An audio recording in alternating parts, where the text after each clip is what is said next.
Jésus-Christ, vrai Dieu et vrai homme.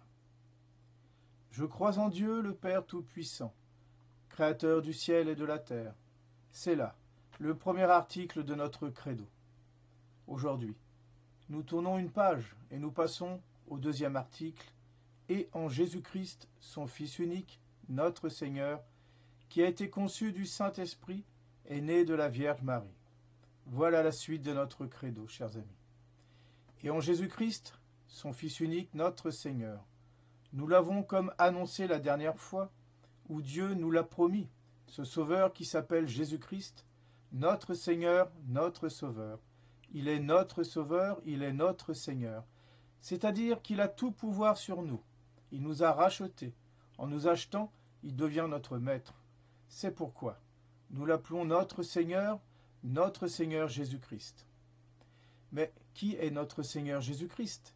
Notre article du Credo nous dit « Et en Jésus-Christ notre Sauveur, son Fils unique », c'est-à-dire que celui qui nous a rachetés, notre Seigneur, notre Maître, est aussi le Fils unique de Dieu. C'est là ce que l'on appelle le mystère de l'incarnation, le mystère de ce Fils de Dieu. Et nous avons vu, lorsque nous avons parlé de la Sainte Trinité, de cette deuxième personne de la Sainte Trinité, le Fils, le Verbe, la sagesse, cette parole qui jaillit éternellement de Dieu et qui engendre le Fils unique. Ce Fils unique, Dieu le Fils, est notre Seigneur Jésus-Christ. Or, notre Seigneur Jésus-Christ, nous le connaissons par les témoignages des apôtres, c'est aussi un homme. Notre Seigneur Jésus-Christ, cet homme qui a vécu dans le temps et a été annoncé comme le Rédempteur, est aussi Dieu le Fils. C'est ce mystère de l'incarnation. Mystère d'un homme qui est Dieu et homme à la fois, notre Seigneur Jésus-Christ. Le mystère de l'incarnation se définit très simplement, chers amis. C'est le mystère du Fils de Dieu, fait homme, autrement dit, d'une personne en deux natures, c'est-à-dire de l'union de la nature divine et de la nature humaine, dans la personne du Fils, la deuxième personne de la Sainte Trinité. Le Fils, car c'est son nom de personne. Le Fils devient homme, et le Verbe s'est fait chair, c'est ce que dit l'évangile de Saint Jean. Et le Verbe s'est fait chair, qu'est-ce à dire sinon que le Verbe qui est la deuxième personne de la Sainte Trinité, tout en restant deuxième personne de la Sainte Trinité, devient homme. Le Fils éternel devient homme, c'est-à-dire qu'il assume, il prend à lui une nature humaine, tout en restant Dieu, puisqu'il est le Fils. S'il n'était plus le Fils, il ne serait plus Dieu. Mais il reste le Fils, il reste le Verbe. En se faisant chair, le Verbe s'est fait chair, et il a habité parmi nous, dit saint Jean. Il reste Dieu, mais il devient homme. Il reste éternel, mais il a un nouveau mode d'exister, humain, dans le temps. Dieu se fait homme, chers amis, mystère de l'incarnation, c'est-à-dire mystère par lequel le Fils, la deuxième personne de la Sainte Trinité, assume une nature humaine et devient semblable à nous par sa nature humaine, tout en restant Dieu par sa nature divine. Mystère ineffable, qui nous dépasse du reste. S'il nous ne dépassait pas, ce ne serait plus un mystère. Mais Dieu nous dépasse infiniment. Et l'œuvre de Dieu nous dépasse aussi. Il est bien compréhensible que ce soit là un mystère. Mystère donc de cette unique personne qui revêt, si l'on peut dire, deux natures, la nature divine et la nature humaine. Mystère de notre Seigneur Jésus-Christ, qui est à la fois Dieu et homme. Il s'appelle Jésus, parce que ce mot Jésus, qui est du reste donné par Dieu, c'est l'ange qui le dit à la très sainte Vierge, il s'appelle Jésus, parce que Jésus signifie sauveur, et il est notre sauveur. L'homme qui avait déchu, l'homme qui s'était séparé de Dieu, va être sauvé. Comme rattrapé par Dieu, il est le sauveur du genre humain. Et on appelle Jésus-Christ Christ, parce qu'il est oint. Oint de quoi? Oint par Dieu, parce qu'il est Dieu, et que la nature divine vient comme oindre, si l'on peut dire, la nature humaine. Et cette onction du reste, on en trouve des images dans l'Ancien Testament, de véritables figures d'ailleurs, et même des réalités. L'onction servait dans l'Ancien Testament à faire des rois les prêtres et les prophètes. Or, notre Seigneur Jésus-Christ, de par l'onction de sa nature divine sur la nature humaine, est parfaitement et pleinement, et dès sa naissance, il est roi, il est pontife, prêtre, il est prophète. Il est prophète, saint Luc le dit, il fut un prophète puissant, en actes et en parole. Il est prêtre, tu es sacerdos in aeternum. Tu es prêtre pour l'éternité, selon l'ordre de Melchisédek. Et du reste, nous le reverrons, il est prêtre tout particulièrement sur la croix dans son sacrifice, parce que le sacrifice est l'œuvre du prêtre. Et il est roi. Pilate qui l'interroge, « Tu es donc roi ?» Notre Seigneur lui répond, « Oui, tu le dis, je suis roi. » Il est roi de droit, il est prêtre de droit, il est prophète de droit, parce qu'il est Dieu, et que sa nature divine est l'onction qui se répand sur la nature humaine. Mais non seulement il est de droit, mais il est par excellence, puisqu'il est Dieu, et que c'est cette nature divine qui oint, si l'on peut dire, sa nature humaine. Ainsi donc, chers amis, il est le roi des rois par excellence, il est le prêtre de tous les prêtres, il est prêtre par excellence, il est le prophète par excellence, parce qu'il est Dieu, mais parce qu'il est homme aussi en même temps. C'est le mystère de l'incarnation, mystère bien difficile à comprendre, chers amis, mais absolument sublime de bonté et de miséricorde, d'un Dieu qui s'abaisse à se faire homme, sans rien renoncer de ce qu'il est en tant que Dieu, mais en prenant aussi toute notre nature humaine, hormis, dit saint Paul, le péché. Car Dieu ne peut pas connaître le péché, mais il a pris et assumé toutes les autres faiblesses. Mystère donc de l'incarnation d'une seule personne en deux natures, nature humaine, nature divine, une seule personne, le Fils de Dieu, chers amis. Abordons à présent Jésus-Christ, vrai Dieu et vrai homme. Jésus-Christ, vrai Dieu, vrai homme, une personne de nature, le Fils unique, le Fils de Dieu, deuxième personne de la Sainte Trinité, à la fois homme, à la fois Dieu, mystère donc de l'incarnation, mystère que notre Seigneur a exposé lui-même. Il a affirmé et son humanité et sa divinité. Il a affirmé sa divinité, et c'était surtout cela qu'il fallait affirmer, parce qu'elle était invisible aux yeux des hommes. Il a affirmé sa divinité en se donnant, en s'attribuant les pouvoirs, les droits, les honneurs de Dieu le Père. Glorifiez-moi. Il a affirmé sa divinité en se déclarant Dieu aux apôtres, et même au peuple, et même à Ponce Pilate. Mais il a aussi prouvé sa divinité, oui, notre Seigneur Jésus-Christ ne s'est pas contenté simplement d'affirmer et de dire pour engendrer la foi auprès de ses apôtres et de ses contemporains. Il a prouvé qu'il était Dieu. Il l'a prouvé par ses miracles, par ses prophéties, et aussi par la facilité avec laquelle il faisait les miracles. Dans l'Ancien Testament, par exemple, la résurrection, les quelques résurrections de morts que l'on peut lire dans le récit de l'Ancien Testament sont toujours, on peut le dire, labeur.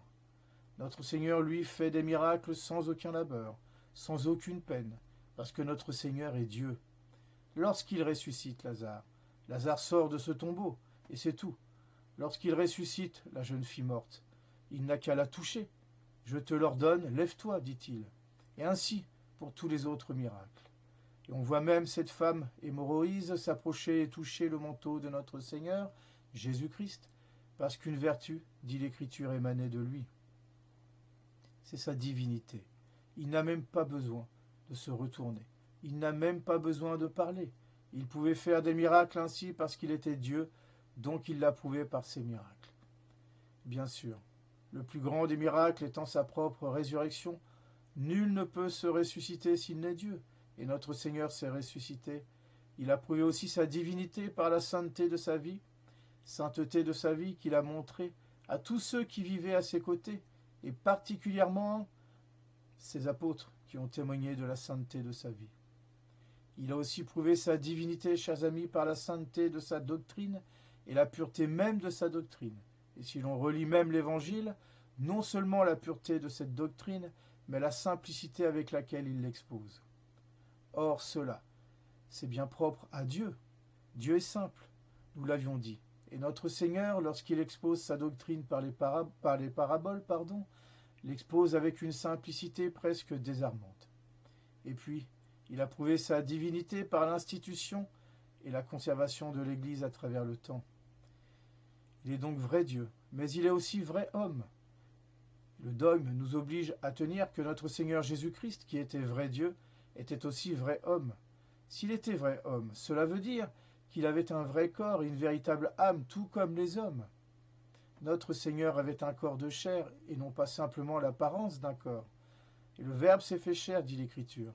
Voici que nous montons à Jérusalem, où le Fils de l'homme sera livré et mis à mort. Et puis même après sa résurrection, lorsqu'il rencontre ses apôtres, il leur dit « Touchez-moi, et considérez qu'un esprit n'a ni chair ni os, comme vous voyez que j'en ai. » Notre Seigneur donc a manifesté qu'il avait un véritable corps, et s'il n'avait pas un véritable corps, il n'aurait pas pu souffrir, et donc il n'aurait pas pu nous racheter. Tout n'eût été que mensonge et illusion. Et nous l'avons vu et nous l'avons touché. C'est ce que dit saint Jean. Bien sûr, lorsque je dis le Christ avait, il a toujours. Mais j'entends là notre Seigneur dans le temps où il vivait sur terre. C'est la raison pour laquelle j'emploie ce passé, mais notre Seigneur a toujours un corps. Depuis qu'il l'a eu, depuis qu'il s'est donné ce corps, il continue de l'assumer. Et donc, ce mystère de l'incarnation est un mystère qui perdure. Aujourd'hui, notre Seigneur est toujours vrai Dieu, notre Seigneur est toujours vrai homme. Et notre Seigneur ainsi avait aussi une véritable âme, une âme humaine comme nous, une âme humaine qui animait son corps, une âme humaine qui a éprouvé, comme nous, de véritables passions. Mon âme est triste jusqu'à la mort. Or, c'est l'âme qui éprouve la tristesse. J'ai le pouvoir, dit encore notre Seigneur, de déposer mon âme, ou mieux, mon Père, entre vos mains, je remets mon esprit, c'est-à-dire mon âme. Notre Seigneur Jésus-Christ avait donc un véritable corps par lequel il a souffert et une véritable âme qui a fait vivre son corps et par laquelle il a éprouvé aussi la tristesse, l'amour. Ce disciple que Jésus préférait, dit saint Jean en parlant de lui. Notre Seigneur a éprouvé de véritables passions, de bonnes passions, non désordonnées, mais il les a éprouvées dans son âme. Et son âme, par contre, n'a pas connu le péché. Elle était pleine de grâce et de vérité, dit saint Jean. Plenum gratiae et veritatis. Pleine de grâce et de vérité. Notre Seigneur avait dans son âme la grâce, et avec la grâce toutes les vertus et les dons du Saint-Esprit. Isaïe du reste a prophétisé de notre Seigneur Jésus-Christ en disant « L'Esprit du Seigneur repose sur lui, esprit de sagesse et d'intelligence, esprit de conseil et de force, esprit de science et de piété. Il avait donc les dons du Saint-Esprit, il avait la grâce, il avait les vertus. » Ah, il n'avait pas la foi, notre Seigneur Jésus-Christ. Oui, notre Seigneur Jésus-Christ n'avait pas la foi, mais c'est normal, il voyait Dieu face à face. On n'a plus besoin de croire ce que l'on voit. Tant que l'on ne voit pas Dieu, on est obligé de croire. Tant que l'on ne contemple pas les mystères de Dieu, on est obligé d'y croire. Notre Seigneur était Dieu, alors il n'avait pas besoin de croire. Je suis Dieu, je suis la vie, je suis la vérité. Donc notre Seigneur n'avait pas besoin de croire, il avait plus que la foi, il avait la vision béatifique. Il voyait, il est Dieu, mais son âme voyait Dieu, c'est un mystère. Mais il avait la vision béatifique, il n'avait pas l'espérance non plus, parce que l'espérance est le propre de ceux qui ne possèdent pas encore. Or, notre Seigneur, par la vision béatifique et du reste du simple fait qu'il était Dieu, possédait la vie éternelle en lui. Donc, il n'avait pas l'espérance, en revanche, il avait la charité, et il ne pouvait pas la perdre. Dieu est charité, c'est la définition de Dieu. Et il vivait de cette charité puisque c'est cet amour qui l'a poussé à donner sa vie pour ceux qu'il a aimés, c'est-à-dire nous. Jusqu'à mourir de façon déshonorante sur le bois de la croix. Notre Seigneur n'avait donc ni la foi ni l'espérance, mais il avait la charité dans son âme. Notre Seigneur avait aussi une intelligence humaine. C'est un peu mystérieux pour nous, parce qu'en tant que Dieu, il avait l'intelligence divine. Il connaissait Dieu tel que Dieu se connaît. Il se connaissait tel que Dieu se connaît, connaissance infinie.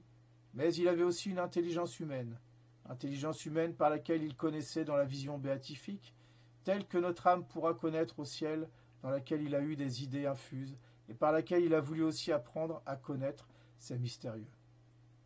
Notre Seigneur a voulu, chers amis, apprendre à connaître par son intelligence humaine, ce qu'il savait déjà par son intelligence divine. Et de la même façon, notre Seigneur avait aussi une volonté humaine. Volonté divine parce qu'il était Dieu, volonté humaine parce qu'il était homme. Et toute âme humaine a une volonté humaine. D'ailleurs, il l'a éprouvé, cette volonté humaine. Lorsqu'au moment de son agonie, lorsqu'il entrevoit toutes les souffrances qu'il va devoir traverser et endurer, « Père, dit-il, si vous le voulez, éloignez de moi ce calice.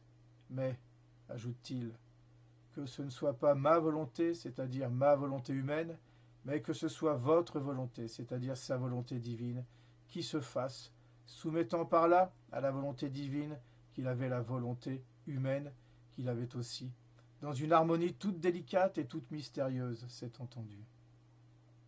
Mais voilà donc les richesses de l'âme de notre Seigneur Jésus-Christ, une personne, mais deux natures, avec tout ce qui accompagne ces natures. Nature divine est donc intelligence et volonté divine, mais nature humaine, corps, âme, intelligence, volonté et liberté, si bien que notre Seigneur a pu faire des miracles parce qu'il était Dieu, mais il a pu souffrir dans son corps et dans son âme parce qu'il était homme, chers amis. Il avait la vision béatifique dans son âme, mais il souffrait des tourments qu'il endurait par son corps et dans son âme. C'est le mystère de cette union des deux natures que l'on appelle l'union hypostatique, qui vient d'un mot grec hypostase, qui signifie personne. Notre Seigneur Jésus-Christ est Dieu et homme. Il a donc deux natures qui sont intimement unies, mais pas mélangées pour disparaître, qui sont intimement unies dans l'unique personne, la deuxième personne de la Sainte Trinité. C'est ce qu'on appelle l'union hypostatique, union de deux natures, nature divine et nature humaine, dans une seule personne, la personne divine, qui est la deuxième personne de la Sainte Trinité. Chers amis, nous aborderons la prochaine fois deux sujets, les erreurs sur Jésus-Christ et la très sainte Vierge Marie. Je vous souhaite un bon courage et vous dis à bientôt.